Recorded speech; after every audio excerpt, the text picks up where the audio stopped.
Hey, I'm JC Warbeck. And I'm Clarissa Scheidel. We We're are the founders of Three Putt Golf Co. As avid golfers, we could never find ladies' golf clothing that was comfortable and stylish. So we decided to create our own brand that is fashionable, comfortable, and size inclusive up to 3X. Each three-putt piece is uniquely ours. Check out our collection at threeputtgolfco.ca or visit our socials under 3Putt Golf Co. And remember, Three Putts build character. Hello and welcome to the Unexpected Journeys podcast. I'm your host, Stacey Comer. This is a podcast where we talk with people who have interesting stories about unexpected things that have happened in their lives or how they have helped others who may be on an unexpected journey. And I'm so excited today to be joined by Nemara Wilde, all the way from Australia. Nemara, you got up early in the morning to chat with me. So thank you so much for joining me this morning. Oh, my pleasure, Stacey. Thank you so much for having me. I want to talk about, Nemara, what it is that you do. And full disclosure, I have used some of your services, and I'd rather you explain it than me because you are intimately into it, and I don't want to say something that's not correct. So explain, if you can, what it is that you do and how you help people. Sure. So I'm a transformational therapist. I've been a therapist for 28 years, always looking for the quickest way to help people move from where they're stuck to being unstuck. So today I use all the tools in my toolbox, from hypnotherapy, NLP, everything I've picked up along the way. Anything that helps people get out of pain quickly, emotional pain, that's what I do. And every day I'm always open to what's next, So yeah, so that's what I do. I help people get out of wherever they're stuck to where they want to be as quick as possible. And you say as quick as possible. I know that there are people, Nemara, who often will go to sometimes 20, 30 therapy sessions and feel that it's not making a difference, and they don't want to rehash the same things every time. So with rapid transformational hypnotherapy, that is the key. As you said, it is quick. And why do you think it works better? Or maybe you might not even say better, but it's different the way that it does things. And why is that? Because generally talk therapy, we're working with just the conscious mind, but the conscious mind is not where we make change. The subconscious mind, think of the subconscious mind as the body, that's where we make change. And why is that? Because literally every day, 95% of my behavior, your behavior, is being run by the subconscious mind, by the programs, the conditioning in the subconscious mind. And when we try and make change from the conscious mind, it's very slow because, again, it's not where we make change. So, and often when we're talking about a problem over and over and over, we're just reliving it. We're making it bigger in our minds. We're almost rehearsing it over and over, but we're not changing it. And so when we work on the subconscious level, that's where change can actually happen. And when I say quickly, I mean like literally within hours, within days, within weeks, which, often I'm working with people who have problems going on decades, like, not just years or months, but decades. Mm. So for people to come out of, long-term challenge quickly like that, that's effective to me. That's how I like to work, help people quickly. Yeah. Well, and you can book a consultation session, Nemara, so people can kind of get an idea, and you can get an idea of what they want. And based on that, then what does a typical first session look like with you? Well, the very first time I meet somebody is like a deep dive discovery. I'm finding out why this person is here, what they need, what they want to change, what they've been stuck with, what's the biggest pain point in their life right now.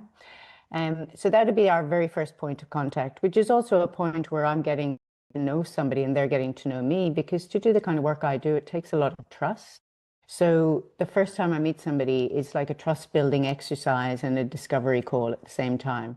But the second time I meet somebody is like a 2.5 hour, really deep hypnotic session where we're doing a lot of reframing of things that have happened in the past, particularly in the first 7, 8, 10 years of life.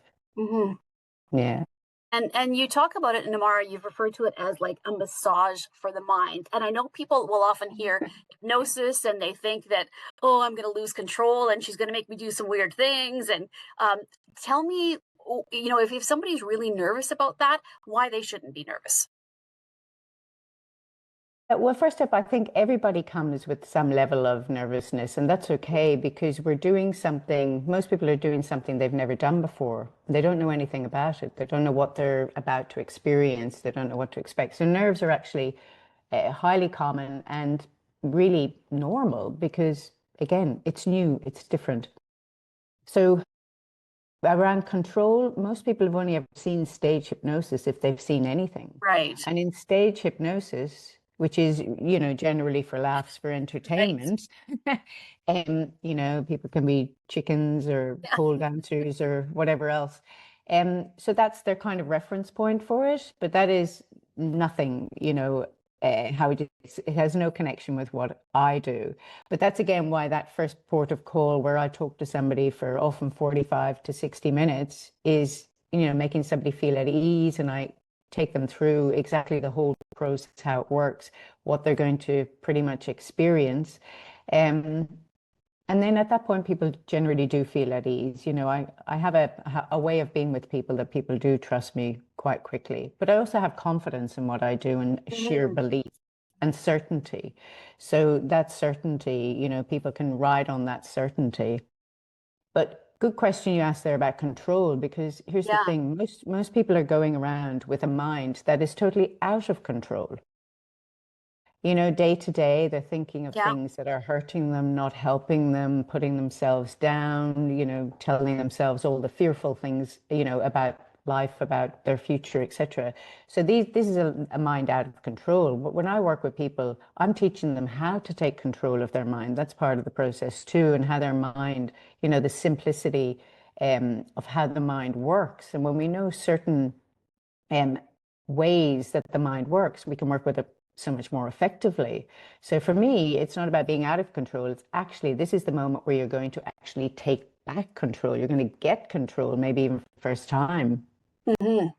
And that's so important too, right? And it's one thing that I learned with you too, is that I don't think you realize those stages until you have a session with somebody like yourself and really dig deep and find out, what it is that's going on and how you get that back. And, when I discovered you, Nemara, one of the things I see that you were doing is, and we've done it as well as the Lemmon test. And I think that really just shows how your mind can be affected. So can you tell me just a little bit about what the Lemmon test is? It's a very simple way of showing people that your mind responds to just two things. So your mind is always responding to the pictures that you make in your head, what you imagine. Doesn't matter if it's good or bad, right or wrong, real or imagined. Just whatever you see in your mind believes is true. And then your mind is also responding to the words that you say, or indeed the words you let in. So the Lemmon test just shows us, and I can do it for you now if you like, so everybody can experience it. But it's very simple. So just take a nice deep breath, everybody. And just for a moment, just close your eye. And as you close your eyes, I want you to imagine that I'm handing you a half a juicy lemon. I'm handing you a half a juicy lemon. And as that lemon comes towards you, you can see the oils glistening in the yellow skin. You can see the juice oozing from the flesh, dripping from the flesh. As the lemon gets closer, closer, closer, you can smell that sour, bitter, lemony smell. And I want you now to take that lemon from me, pop it in your mouth and chew on that lemon, chew on that lemon, chew on that lemon, chew on that lemon. As you chew on that lemon, the oils burst from the skin, the juice oozes from the flesh. You can taste that sour, bitter, lemony taste all through your mouth. And for most people, it happens with me every time, the mouth starts to produce saliva. All right, everybody come back. So my mouth is always producing saliva when I do that. It's so interesting. What it tells us, Stacey, is that your mind believes there's a lemon, but there's no lemon. So what's it believing? It's believing the pictures, it's believing the words. And it's not just that your mind believes there's a lemon, your body does. Otherwise, your body wouldn't produce saliva. So to put that into, the reason I use that so much and the reason I was so excited when I first learned it and started sharing it is because if somebody is anxious, let's say, but they're always telling themselves anxiety producing things, if they're always seeing everything going wrong in their mind, guess what? The mind says, okay, yeah. And then the body goes, all right, we've got to produce dopamine. Sorry, not dopamine. We've got to produce the hormones of stress. Yeah. Yeah. So then people go into stress and anxiety. So we cause a lot of our own problems. But the reverse of that is also true. Well, and leading into my next question, Nemara, people who are smokers or maybe they're emotional eaters, and what you have basically said, like with these compulsive behaviors, is that it's the symptoms, right, of a bigger problem. So how can people start identifying like what the root cause of that is? And by yourself, it's like let's say you're a smoker, or let's say you're somebody who maybe binge eats or just, snacks a lot. You're always putting something in your mouth. The way to kind of understand what you're doing is just to realize what's the emotion that you're feeling when you reach for that cigarette, when you reach for that drink, when you reach for that cookie. What is the emotion? If you can identify the emotion, it's the emotion that's running the show. Mm-hmm. The smoking, the drinking, the eating, that's just the symptom. That's a way to quell the emotion. Does that make sense? It's like it's a way of quelling an uneasy And it just feeling in makes you feel yourself. better, or you think it does. Well, it can, just for those few minutes. But then, of course, the feeling always comes back because the feeling has not been dealt with. And so the feeling has nothing to do with the smoking, the drinking, or the eating. That's just a way of soothing it. But when I work with people, I'm going to find out, when did that feeling first start? Where does it actually come from? And then we do the work to help change and reframe that. Around it. Yeah, that makes sense. And especially having worked with you, I wish that I could take the experience that I have from working with you and just give it to our listeners now, because they would totally understand how different you feel after even one session. So and Namara, you do a lot of things with with feelings and brains, and so it seems though that the brain is much more willing to go into fight or flight than it is to on the happiness side of things. So how is it that with what you do, you help switch that? Okay, so just to make that really clear for people, your brain has one overarching purpose, and that's to keep you alive. That's its job. It's to keep you alive. So to keep you alive, it's always looking for where's the pain, and what to avoid. And so it's always looking for, the fearful things keep you alive. So think of us, however long ago we would have been sitting under a tree, in a field, big hairy mammoth comes along. If you're sitting around just being all happy, jolly hockey sticks, as I like to say, then you're not going to survive. So it's a survival mechanism. The fear is a survival mechanism, which is why then it's so easy for all of us to just fall into fear rather than kind of reach joy or happiness. What we do is when I work with people, it's about finding, well, it's about, how would you say, finding what their particular pain point is. Like let's say somebody is drinking alcohol excessively, and that's trying to cover up a pain from the past, maybe a hurt from the past. Well, we've got to find like where's pleasure for that person. We've got to almost change what's going on in them from the focus being pain to pleasure. So in a way, we have to trick the mind. Like we do a lot of tricking the mind when we work with the mind. But it's really good for people to know your mind's job is not to make you happy. It's to keep you alive. And once you even understand that, then you kind of have more of an understanding of yourself. Okay, so that's why I go into fear so much. Okay, so how do I work with that rather than against that?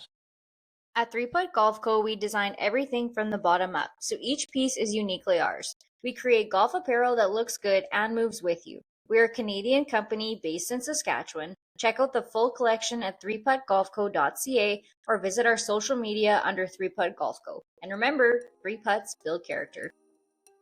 Namara, we often hear about people who are highly successful, overachievers, and they're always, they have to win. They're the top CEO. But when you dig behind, and if they actually tell you the truth of what they're feeling, it's often that they have been through something themselves, and that they have a sense of they have to be at the top, because if something goes out of the way they're used to dealing with things, they feel like they're losing control, internally. So have you had that experience where people come to you who are, top of everything they do, but inside it's a totally different story? Mm-hmm. Yep. Yes, of course. And it doesn't even have to be people who are the top of what they do, Mhm. but most people, I mean, think about life. We're going through our childhood, our teenage years, then, you're expected to get a job, you're expected to work Yeah. hard, you're expected to go through all these motions. And so people do that and they jump onto these treadmills.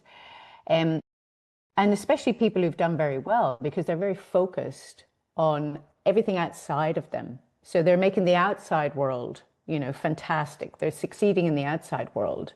But unless we take a moment at some point and actually resolve the things in the past that have happened, and everybody has something. Like, don't tell me nobody has something. Yeah. Everybody has something. I've worked with everyone. I've worked with so many different people. There's always something to be resolved. And when I say resolved, I mean from the first, few years of life. It's how everything. Like, what I'm saying is, every time I work with somebody, they're presenting challenges. Doesn't matter what it is. It always goes back to childhood, because that's your conditioning, that's your programming. And even if your programming was actually quite good, there could be problems in that. The expectations upon you, always the need to win, the pressure to succeed, or it could be things that were, really just not good for a child.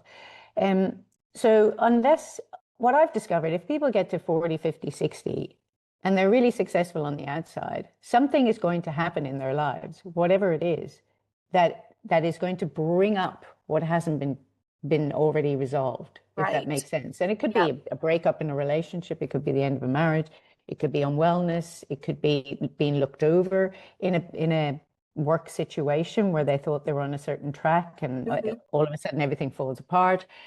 And that's when people come to me, and they think they're coming to sort out what's happening right now. But it's never about what's happening right now. It's about the little child inside of them who's actually been running the show emotionally their whole lives. And that emotional, child inside Yeah. is dictating almost the path that they go, the choices they make, etc. The child inside us doesn't know that years and decades have passed since it was a child. It's just still operating from being a child. I hope Right. that makes sense. Yeah, yeah, and it's so complex, and it's nice to, when you actually have a session with you, to see how you sort that out and walk through the steps of that. And it's true, everything that you have said. When I experienced what I experienced going through one of your sessions, it absolutely, everything goes back to childhood, and the way that you have made a difference. And you talk about, I don't know if people quite get how rapid this actually is, but it is, as you say, immediate, and it's fantastic. And I hope that there are a lot of people that who are maybe, thinking that they need something like this, that they even just book a call with you to check it out, because honestly, the changes it has even made, I mean, I could speak for a long time already, and we've only had, a couple of sessions. So yeah, it's Absolutely. quite amazing. Nemara, I wanted to talk about, we talk about brains all the time, and how, you, like you say, basically it's meant to keep us alive. So what is the biggest lie that the brain would tell us, about our own capabilities and what we could do? And how do we stop believing what it tells us? Okay. First up, it's not the brain telling us lies. The brain doesn't lie to us. But what's coming through, if this thing's coming through in your mind, like negative self-talk about yourself, or you're putting yourself down, or, you're diminishing your abilities or achievements, or, you're even thinking, oh, I'm not good looking, whatever it is. Mhm. Those ideas, they don't come from you. They've come from somebody else, and very often a long time ago. Yeah. So, I work with a lot of people who've grown up in environments where they had very, very critical parents, and they were just criticized from the get-go, criticized about their abilities, or their looks, or their smarts, or whatever else. And then they keep replaying that. I mean, I did. for years, for decades. I replayed, you know, a parent's words in my mind. And when you replay it so much, it almost like becomes your words. Right. It's not your words. And it never came from your brain. So in those first, actually, it's from the last trimester in the womb, which a lot of people find hard to kind of grasp, but it's in the womb, the sense of hearing is the most developed. So a baby in the womb can hear what's happening outside of it, can hear it can hear if it's wanted or not wanted. It can hear if it's a safe environment. So from that age up until, you know, about 7, 8, even 10, you know, we're being programmed by our environment. And we're like a blank canvas. And if we're taking in all the information, like a blank canvas, it's like paint being thrown at a canvas. It doesn't matter if the paint is good or bad or, you know, terrible or fantastic. It's just all going in. So the words in your head that you're telling yourself that are not effective, they didn't come from you. Just let me give you a quick example. I worked with a beautiful young man many years ago, and he actually came to me as a smoker. But he kept saying all the time we were together, he kept saying, I'm so stupid, I'm so stupid. And I was like, stop saying those words. Like, who first said those words to you? And it was his dad, his father. And his father, even now in his 30s, was still saying to him those words, you're so stupid. And he'd taken it on like he's stupid. But what happens after that is the mind believes what we tell it. Remember the lemon? If you're telling yourself, I'm stupid, I'm stupid, I'm stupid, then you start doing stupid things. But if you tell yourself, I'm smart, I'm smart, I'm smart, I do brilliant things, then you start doing smarter things. Right. So what we tell ourselves matters. So the voice in the head, it's not yours. Identify where it came from, who it came from, and, you know, start telling yourself the opposite of those words, because the mind learns by repetition. So when we stop saying the old words, I'm so stupid, just stop saying this, just cold turkey, stop saying them. Yep. And switch it to the total opposite. I'm super smart. I'm brilliantly intelligent. Whatever works for you, the individual. Repetition, repeat, repeat, repeat. It'll eventually drop from your conscious mind into your subconscious mind just by repetition. However, when we do it in hypnosis, it's much quicker because the mind only learns in 2 ways, hypnosis and repetition. When we add the 2 of them together, that's when it's so fast. Yeah, and you talk about that. I have a custom-made now Nemara hypnosis that I listen to every night before bed, and I said to you, well, it's at the point where I feel like I'm falling asleep 60 seconds in, but then you explained that that's okay because it's the subconscious mind that's still listening to that hypnosis and getting the information, correct? Yeah, absolutely. So my suggestion when I work with somebody and make them an audio, which I do for everybody, is that they listen as they drift into sleep at night. We never fall asleep because the mind doesn't want to fall. It's one of the biggest fears of the mind is falling. But we drift into sleep, and as we drift into sleep, the conscious mind sleeps, but the subconscious mind is always listening. So even if somebody, let's say I make a 20-minute audio and they pass out in the first 20 seconds, it doesn't matter, it still goes in. It still goes in.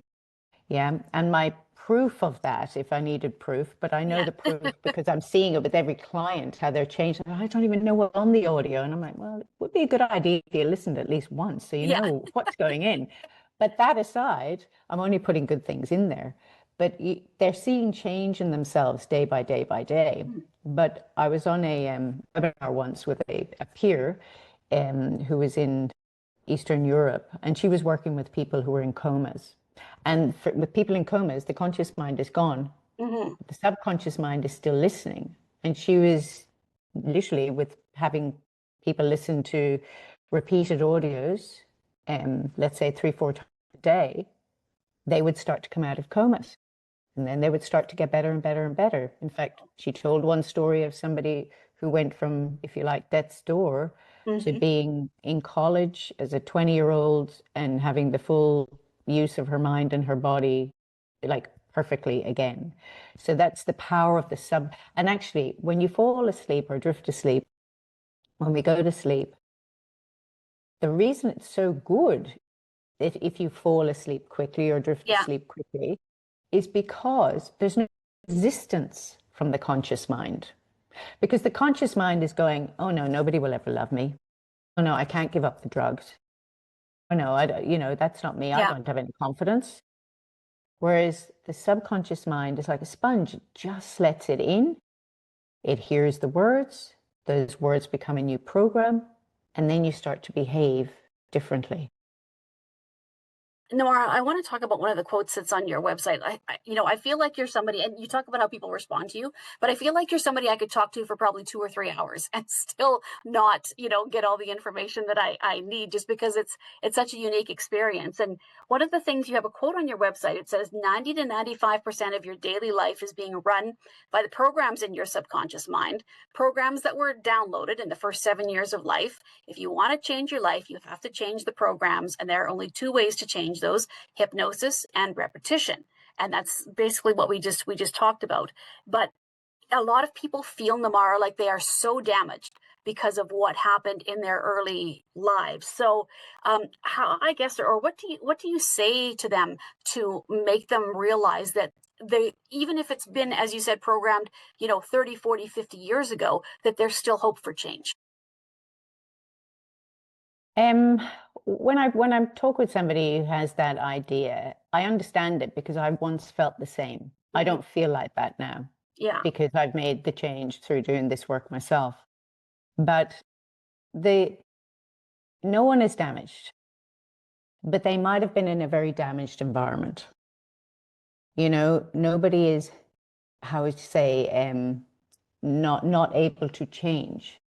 Like, think of the programs, they're just ideas, but the ideas can become who you think you are.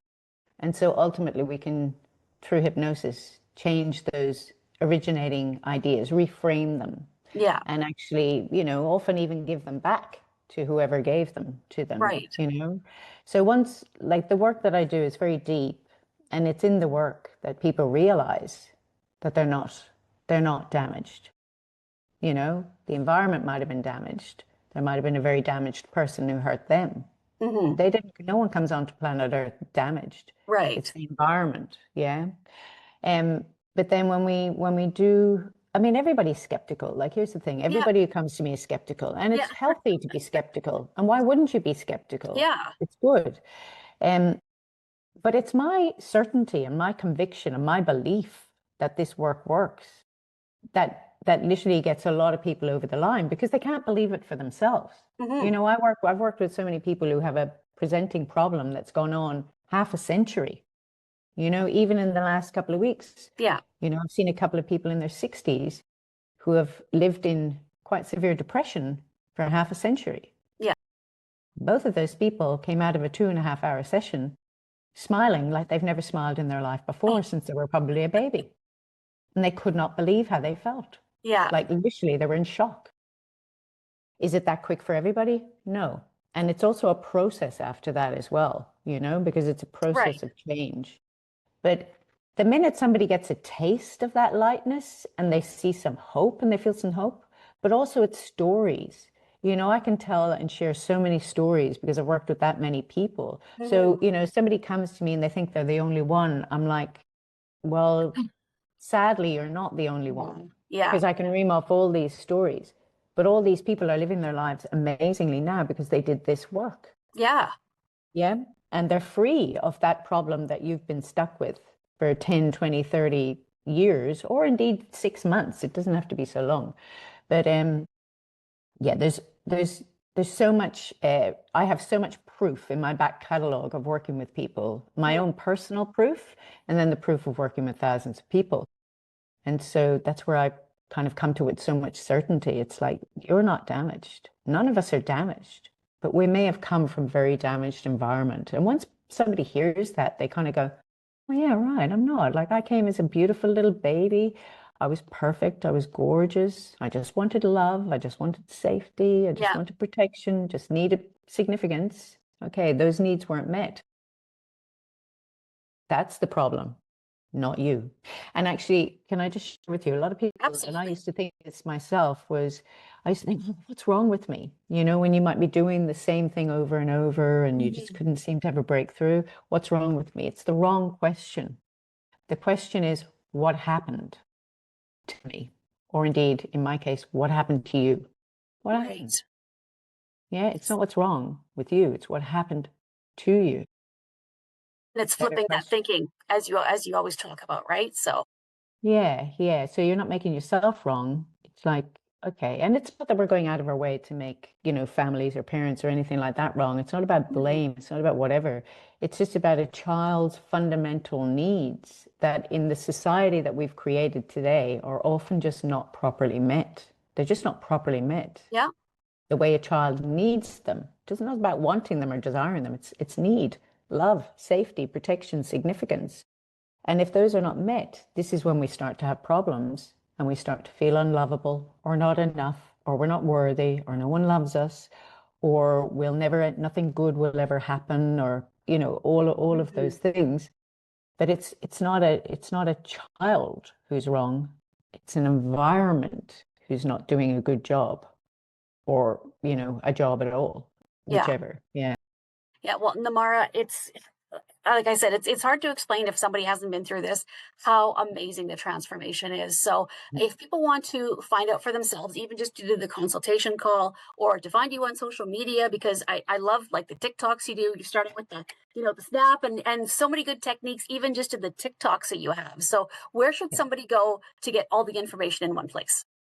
Well, I guess if somebody wants to become more familiar with me, Mhm. TikTok, can't even believe I'm saying that, but Yeah. that's where I am.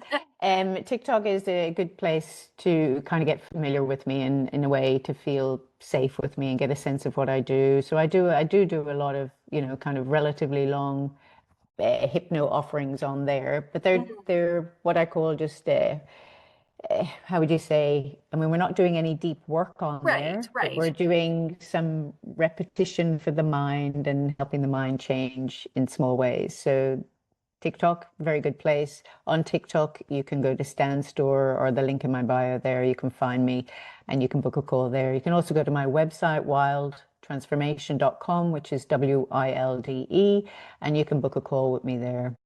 And then that call will get a sense of whether you and I can work together, whether we're a good fit.